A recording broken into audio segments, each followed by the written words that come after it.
अंग्रेजों का हमारी माँ बहन बेटियों के साथ बर्ताव कैसा होता था, सुनकर खून खौल जाएगा। कोई सुंदर महिला अंग्रेजों को दिखाई दे जाए तो उसे सरेआम नंगा करते थे, फिर उसके स्तन के अग्रभाग को लोहे के चिमटे से दबाते थे और तब तक दबाते थे जब तक खून न निकल आए। और इस पर अंग्रेज हंसते थे और वो माँ बहन बेटी चीखती चिल्लाती थी। जब वह बेदल होकर गिर पड़ती तो फिर अंग्रेजों उसके साथ बलात्कार करते थे और सामूहिक बलात्कार करते थे और बाद में उसकी गर्दन काट देते थे और उसे फेंक कर चले जाते थे। इससे अंग्रेजों को एक तो अपनी वासना शांत करने का रास्ता खुलता ही था, उनको अत्याचार और हैवानियत दिखाने का भी रास्ता खुलता था। तो होता ये था कि किसानों के घरों से शिकायत आती थी, मेरी बहन के साथ बलात्कार हुआ, मेरी बेटी के साथ बलात्कार हुआ। ये शिकायतें लेकर किसान अंग्रेज अधिकारी के पास जाते थे। अंग्रेज अधिकारियों के साथ समस्या क्या होती थी कि मान लो किसी उच्च अधिकारी को किसी किसान ने शिकायत की और बलात्कार किसी निचले स्तर के अधिकारी ने किया हो, तो उसे उच्च अधिकारी अपने से निचले अधिकारियों को बचाने में लग जाता था। उसको बचाने के लिए फिर अंग्रेजों ने एक रास्ता निकला और फिर उस रास्ते को कानून में बदल दिया। बलात्कार के खिलाफ अंग्रेजों ने जो पहला कानून बनाया था तो उससे व्यवस्था में कर दी गई। मान लो कि अगर किसी माँ बहन बेटे के साथ बलात्कार हुआ है तो उस माँ बेटी को अंग्रेजों की अदालत में आकर्षित करना होगा कि उसके साथ बलात्कार हुआ है। जिस अंग्रेज ने बलात्कार किया है उसको कुछ सिद्ध नहीं करना पड़ेगा और जब तक सिद्ध नहीं होगा उस अंग्रेज को अपराधी नहीं माना जाएगा। तो इस प्रकार का कानून बना दिया अंग्रेजों ने। ये कानून बनते ही इस देश में बलात्कार की बाढ़ आ गई। हर गांव में, हर शहर में माताओं बहनों की इज्जत से अंग्रेजों ने खेलना शुरू किया, क्योंकि अंग्रेजों को मालूम था कि कोई भी माँ बेटी अदालत में ये सिद्ध कर ही नहीं सकती कि उसके ऊपर बलात्कार हुआ है। कानून गलियां ही इनकी डेढ़ी बनाई गई कि किसी भी माँ बहन बेटी को यह सिद्ध करना ही बिल्कुल असंभव हो जाए कि उसके ऊपर बलात्कार हुआ है।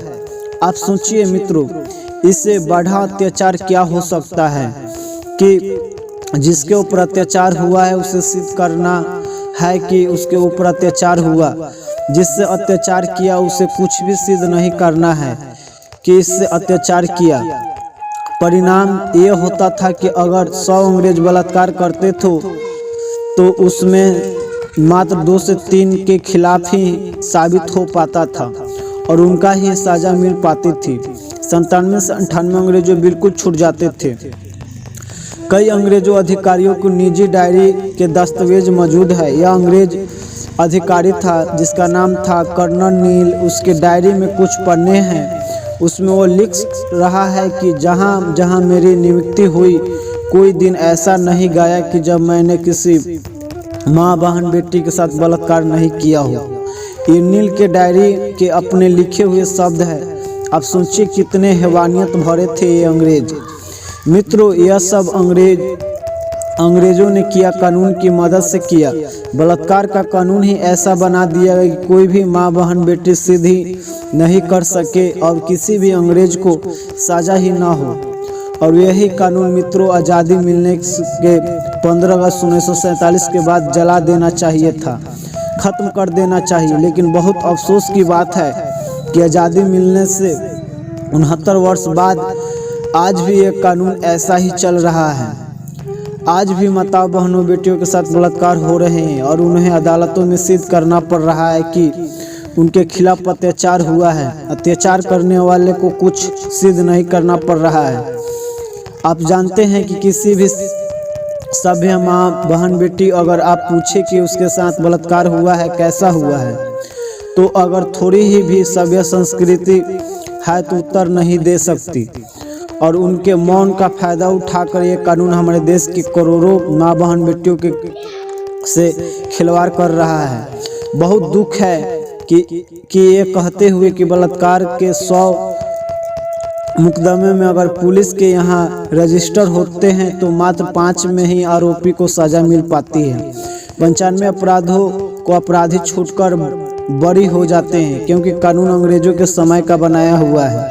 अब बलात्कार के कानून हो, चोरी डकैती का कानून हो, पुलिस के कानून हो, प्रशासन के कानून हो, टैक्स के कानून हो, शिक्षा व्यवस्था के कानून हो या जंगलों के सुरक्षा के कानून हो, सबके सब अंग्रेजों के बयान हुए, सबके सब उसके चलाए हुए। तो आप कैसे आशा कर सकते हैं कि भारत के लोगों को इन कानून से न्याय मिल जाएगा। जय हिंद, जय भारत।